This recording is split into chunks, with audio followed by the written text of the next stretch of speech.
Hyderabad commissionerate में वक्फे वक्फे से कत्ल की वारदातों का सिलसिला है जारी।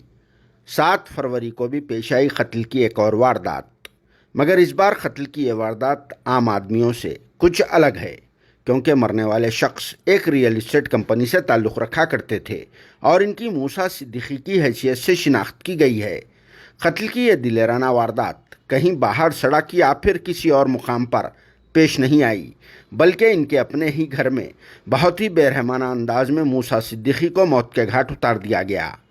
और कत्ल की यह वारदात नॉर्थ जोन के बोयिनपल्ली पुलिस स्टेशन लिमिट्स दिलकुश नगर में अंजाम दी गई।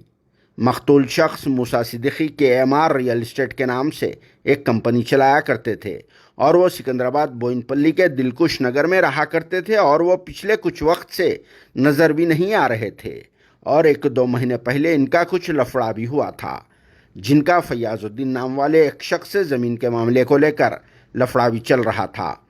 7 फरवरी मंगल की शाम को फैयाजुद्दीन बोयिनपल्ली के दिलकुश नगर में मौजूदा मूसा सिद्दीकी के मकान इसी ज़मीन के ताल्लुक़ से बातचीत की गर्ज से आया हुआ था, जहां बातचीत के दौरान इनके दरमियान बहस व तकरार हो गई और फिर फैयाजुद्दीन ने अपने पास रखे हुए चाकुओं से मूसा सिद्दीकी पर हमला कर दिया।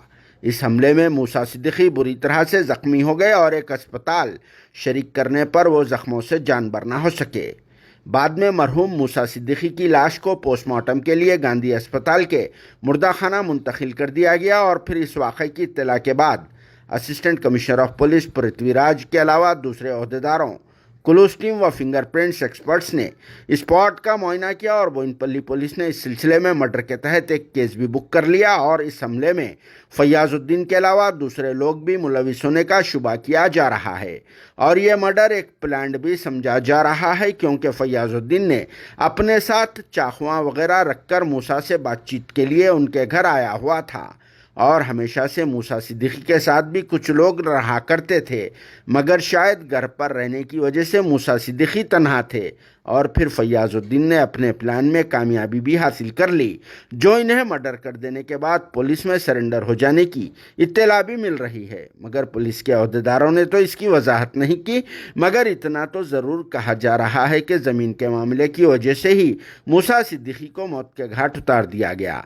हालांकि आप और हम सबको एक ना एक दिन मरना ज़रूर है और मरने के बाद सारी धन दौलत, ज़मीन जायदाद, हीरे मोती, जेवरात वगैरह वगैरह सब छोड़कर ज़मीन के अंदर ही दफन होना है। मगर फिर भी इस आर्जी दुनिया की खातिर लोग एक दूसरे की जान ले रहे हैं और अब इन दिनों तो मर्डर के वाक़यात कॉमन हो चुके हैं। तो चलिए इस मौके पर पेश है ACP पृथ्वीराज का मुख्तसर सा बयान। Bureau report, RS news, Hyderabad.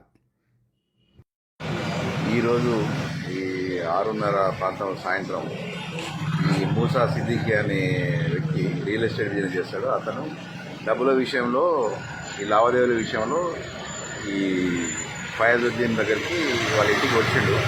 వచ్చిన తర్వాత ఈ డబ్బుల విషయంలో ఇతను ఇవ్వాల్సిన డబ్బుల గురించి వాళ్ళిద్దరి మధ్య డిస్కషన్ జరిగింది. దానిలో ఫయాజుద్దీన్ అతనిపై దాడి చేసి కత్తితోని తలపై కొట్టి మూసాను ఇంజురీ చేసిండు. అతను ఇమీడియట్గా ఇక్కడ నుంచి హాస్పిటల్ షిఫ్ట్ చేస్తే మల్లారెడ్డి హాస్పిటల్లో చనిపోయిండు.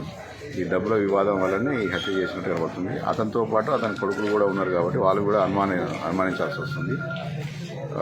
ముద్దాయిలను కేసు రిజిస్టర్ చేసి ముద్దాయిలను అరెస్ట్ చేసి రిమాండ్ చేస్తారు.